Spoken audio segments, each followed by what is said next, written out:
Kuih tradisional merupakan warisan kulineri yang berharga tetapi semakin berisiko untuk dipinggirkan dan semakin dipinggirkan dan dilupakan oleh masyarakat pada zaman kini.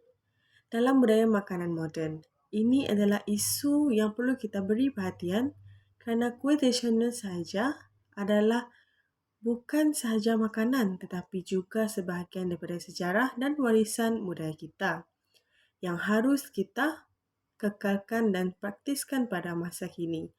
Menurut Saleh 2013, kuih muih tradisional merupakan kuih yang dihasilkan sejak turun-temurun. Kuih muih tradisional ini merupakan setapan yang boleh dirasai oleh golongan atasan sahaja. Kebiasaannya, kuih muih tradisional akan dihidangkan ketika Sultan sedang berehat ataupun semasa meraihkan sesuatu majlis yang memerlukan makanan tradisional harus dihidangkan kepada sultan-sultan dan golongan pembesar. Pengusahaan kuih tradisional kurang diminati oleh generasi muda dan ini merupakan masalah yang semakin ketara dengan pengurangan minat generasi muda dalam menghasilkan pembuatan proses dan menjaga warisan kuih tradisional ini. Selain itu, permasalahan kajian yang kedua dalam kajian ini adalah masyarakat Melayu lebih mengagungkan makanan luar daripada makanan tradisional. Makanan Melayu yang merupakan makanan kuih-kuih yang kering dan kuih-kuih yang basah. Tetapi mereka enggan untuk mempelajari cara pembuatan dan persediaan kuih tradisional ini kerana ia luar dari pada pengetahuan mereka dan mereka lebih suka untuk mempelajari kuih-kuih yang moden. Seterusnya, kurang mendapatkan sambutan daripada pelanggan. Masalah ini timbul adalah kerana kurangnya pelanggan yang membeli makanan yang diusaha oleh pengusaha tempatan dan tidak mendapatkan sokongan dalam perbuatan kuih tradisional ini kerana masyarakat lebih kepada makanan moden daripada kuih tradisional yang kita ketahui. Antara persoalan kajian dalam kajian ini adalah apakah sebab pengusaha kuih tradisional ini kurang diminati oleh generasi muda? Adakah disebabkan oleh proses pembuatannya ataupun cara yang rumit dan menyukarkan?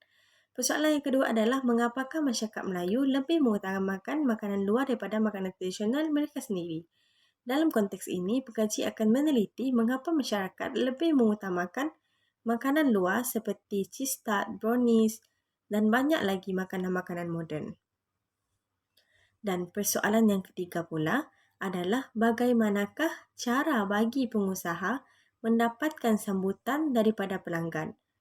Adakah pelanggan perlu memberi perhatian kepada kuih tradisional yang diusahakan oleh pengusaha kita?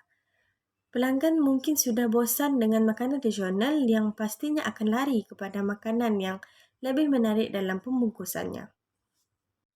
Antara objektif kajian yang ingin dicapai dalam kajian ini adalah untuk mengenal pasti faktor berkurangnya minat generasi muda terhadap pengusahaan kuih tradisional.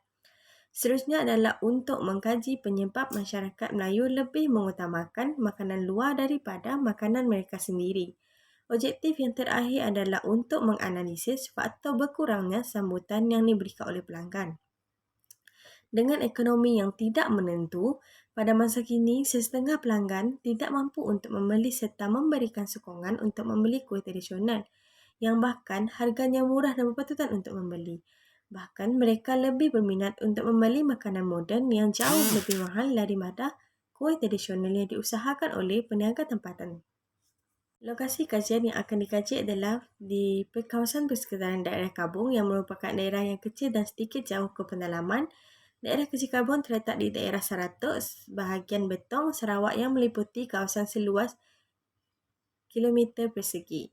Daerah Kecil Kabung terletak di Kuala Batang Krian dan merupakan salah satu daripada pusat mentadbiran tunggal di kawasan Kelakar Saribas sejak zaman pemerintahan Brooke. Di sekeliling daerah ini terdapat perkampungan Melayu dan rumah panjang kaum Iban, manakala rumah kaum Cina pula kebanyakan tertumpu di kawasan Pekan sahaja kerana kaum Cina mempunyai ekonomi iaitu membuat kedai runcit di bahagian Pekan Kabung. Limitasi kajian adalah faktor kewangan. Faktor kewangan merupakan salah satu cabaran yang terbesar yang dihadapi oleh pengkaji dalam menyelesaikan kajian. Masalah kewangan yang muncul apabila pengkaji ingin bertemu bual informan bagi mendapatkan maklumat yang lebih jelas serta terperinci tentang tajuk kajian.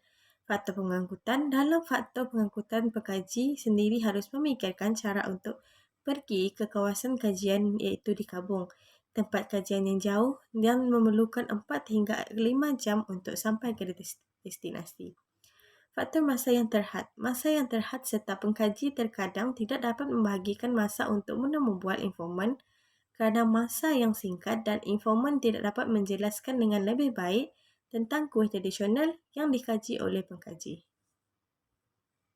Dalam literature review, Rosiana 2003 penulis menyatakan bahawa ramuan yang sering digunakan dalam kuih tradisional adalah santan berbanding kuih tradisional daripada negara barat yang lebih banyak menggunakan susu, telur dan mentega.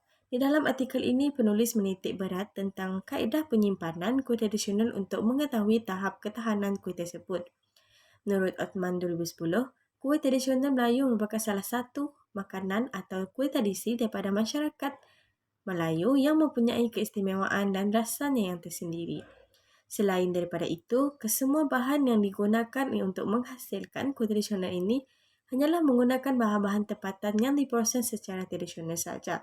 Diproses secara tradisional mungkin hanya menggunakan tangan sahaja untuk memarut kelapa dan tidak menggunakan mesin seperti pada zaman sekarang. Kajian ini, pengkaji menggunakan kaedah kualitatif yang dikenali juga dengan menemu buah sendiri pengusaha yang mengusahakan kuih tradisional di kawasan Kabung. Biarpun tidak banyak lagi pengusaha yang ada di kawasan Kabung, tetapi pengkaji juga mencari di sekitar kawasan Kabung iaitu di kawasan Alit, Nyambo, Gerikat dan Sesang. Keempat-empat kawasan ini mempunyai pengusaha kuih tradisional mereka sendiri dan ini akan dikaji lebih lanjut oleh pengkaji. Selain daripada itu, pengkaji juga akan menggunakan kaedah kuantitatif dalam mengumpulkan data. Pengkaji akan mengedarkan sejumlah borang soal seritik kepada responden yang terpilih dalam memberi maklum balas terhadap kajian yang sedang dijalankan.